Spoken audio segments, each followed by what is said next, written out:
Nelson Chamsa's aide, Gift Ostalosiziva, they strongly criticized President Emmerson Mnangagwa's government over its new digital service tax, calling it an attack on ordinary citizens. Zabila mashuku buda pangwa ine tionot Gift Ostalosiziva, oya pangwa ine achiti Zimbabwe is now a vampire state. Achia pangwa ine achis criticized strongly the government inotungamirwa na President His Excellency Emmerson Mnangagwa. Ndoba subscribe oleka utina on the bell icon. Tipina Mozim I, Panabanyara Chiti. Speaking on Tuesday, Siziva said, the introduction of the digital services tax is a direct assault on ordinary people already stretched to breaking point. These are not marginal adjustments, they are drastic escalations. This is a fascist, extractive approach to governance.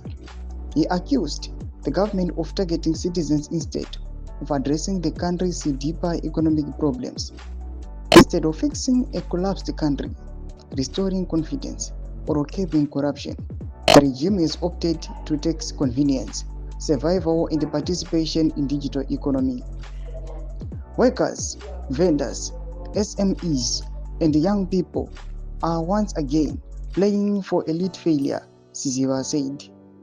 Describing Zimbabwe as a vampire state, he added, it is feeding on its own citizens to sustain incompetence, extravagance, and impunity. We must organize.